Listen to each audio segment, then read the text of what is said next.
Hola mis queridos amigos, en esta semana estaremos estudiando la lección número 7 titulada Mateo 24 y 25. Los capítulos 24 y 25 del libro de Mateo hablan de asuntos muy importantes concernientes al futuro de Jerusalén, pero esta conversación no limita los hechos al periodo de Jerusalén y su destrucción, sino que fueron también dirigidas a las generaciones siguientes, especialmente a nosotros. Como toda advertencia, el propósito no solo era de advertirnos sobre lo que sucedería, sino también de cómo prepararnos. En la primera parte de este estudio, hablaremos sobre una confirmación poderosa de la profecía. Uno de los aspectos más importante de esta conversación entre Jesús y sus discípulos fue el hecho de la preocupación de Jesús por los engaños que surgirían en los tiempos finales. Mateo capítulo 24, versículos 3 al 6 y versículo 11 dicen: Y estando él sentado en el monte de los olivos, los discípulos se le acercaron aparte diciendo: Dinos, ¿cuándo serán estas cosas y qué señal habrá de tu venida y del fin del siglo?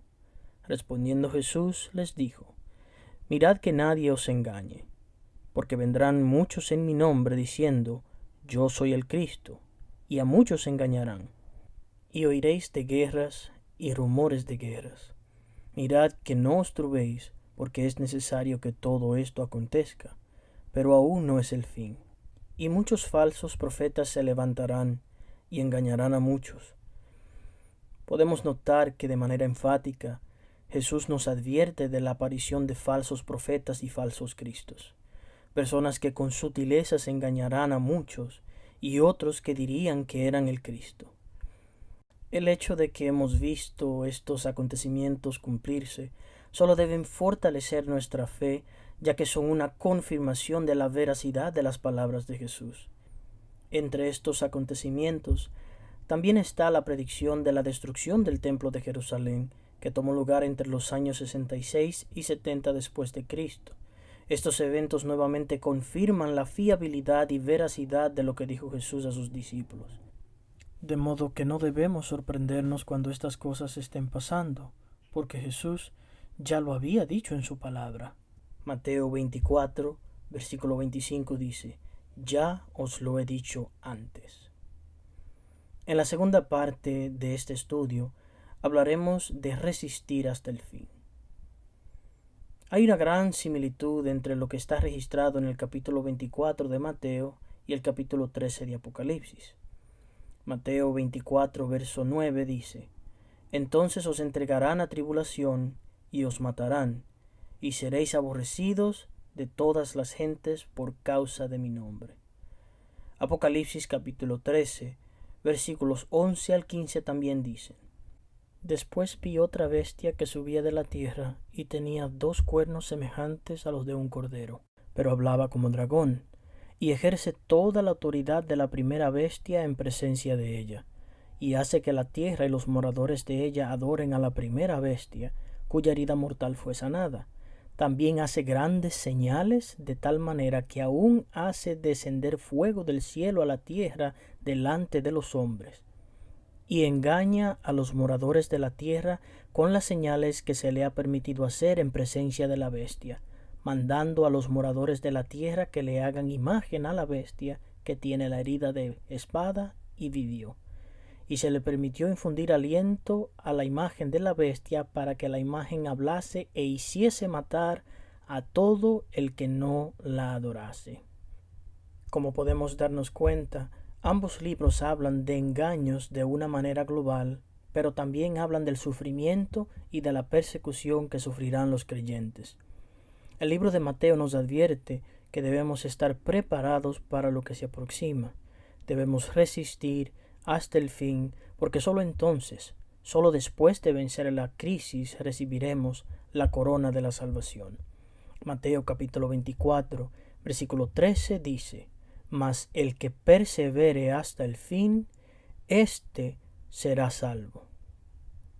Pero, ¿cómo podremos estar preparados para este tiempo de angustia? Solo a través de tener una estrecha relación con Jesús y desarrollando un afianzamiento en la verdad de tal modo que seamos inconmovibles. El libro de Mateo nos aconseja a que edifiquemos nuestras vidas en Jesús. El capítulo 7, en los versículos 24 al 27, nos dice lo siguiente: Cualquiera, pues, que me oye estas palabras y las hace, le compararé a un hombre prudente que edificó su casa sobre la roca. Descendió lluvia, y vinieron ríos, y soplaron vientos, y golpearon contra aquella casa, y no cayó, porque estaba fundada sobre la roca. Pero cualquiera que me oye estas palabras y no las hace, le compararé a un hombre insensato, que edificó su casa sobre la arena.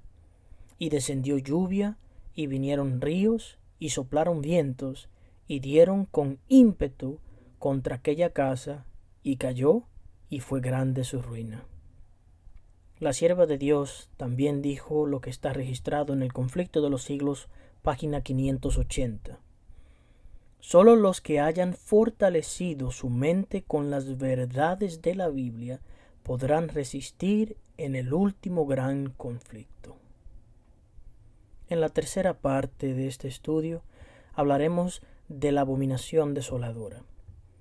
En sus declaraciones sobre el tiempo del fin, Jesús hace referencia a un evento ya mencionado por Daniel. Este evento se le llama la abominación desoladora. Mateo capítulo 24, versículo 15 dice: Por tanto, cuando veáis en el lugar santo la abominación desoladora de que habló el profeta Daniel, el que lee, entienda. Pero, ¿qué es este evento? El libro de Lucas capítulo 21, verso 20, lo describe de la siguiente manera: Pero cuando viereis a Jerusalén rodeada de ejércitos, sabed entonces que su destrucción ha llegado. Tomando este relato en cuenta, la abominación desoladora se refiere nada más que a la destrucción de Jerusalén y del templo en el año 70 después de Cristo por parte de Roma. Sin embargo, esta profecía tendrá un segundo cumplimiento en un tiempo futuro. La sierva de Dios sobre esto dijo: Cristo vio en Jerusalén un símbolo del mundo endurecido en la incredulidad y la rebelión, y que corría presuroso al encuentro de los juicios retributivos de Dios. Los capítulos 11 y 12 de Daniel presentan la abominación desoladora como un evento futuro más allá del tiempo de la destrucción de Jerusalén. Para ser más exacto, lo presentan relacionado a la última fase de Roma, o sea, la Roma papal, la fase en la que se establece un sistema falso de adoración, mediación y salvación. Daniel presenta esta fase con el nombre de cuerno pequeño mencionado en el capítulo 8, el cual surge después del Imperio Romano pagano, pero que en realidad sigue siendo Roma. Notemos lo que dice Apocalipsis nuevamente.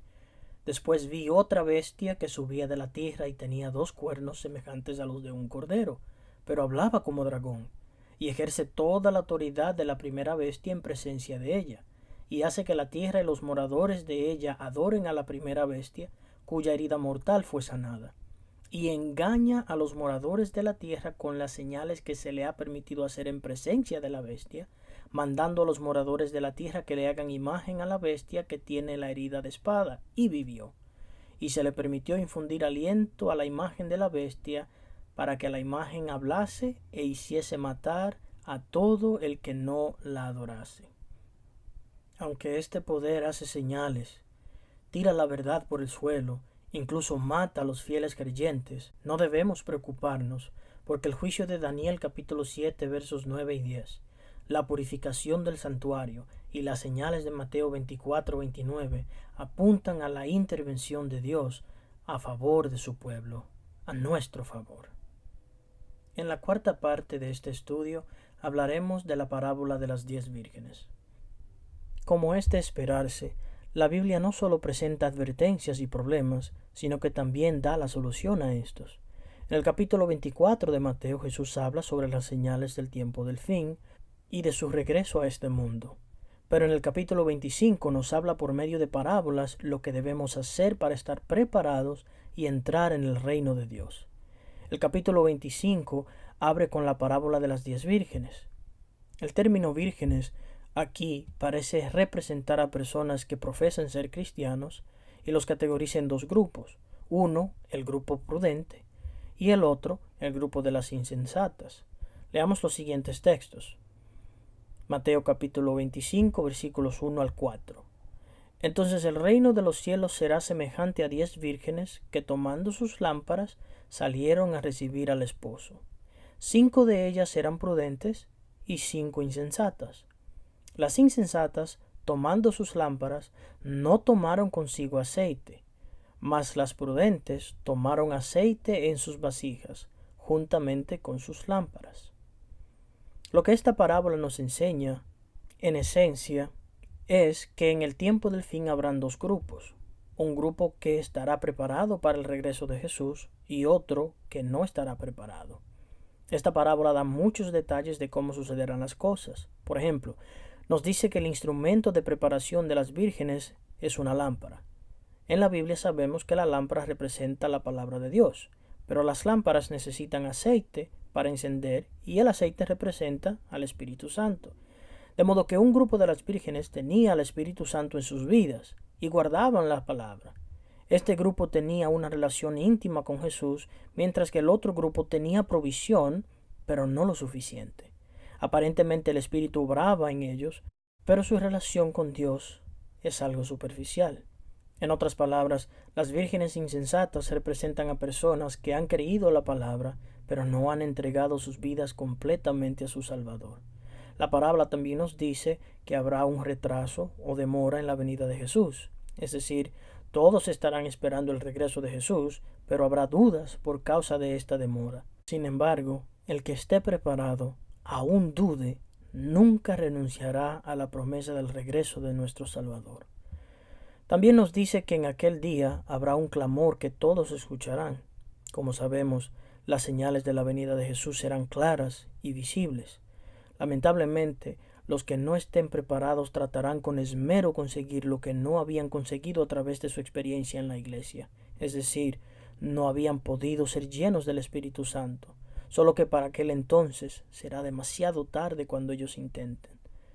Debemos permitirle al Espíritu Santo que obre en nosotros, que nos selle para salvación, porque el Salvador vendrá y solo llevará con él a los que estén listos.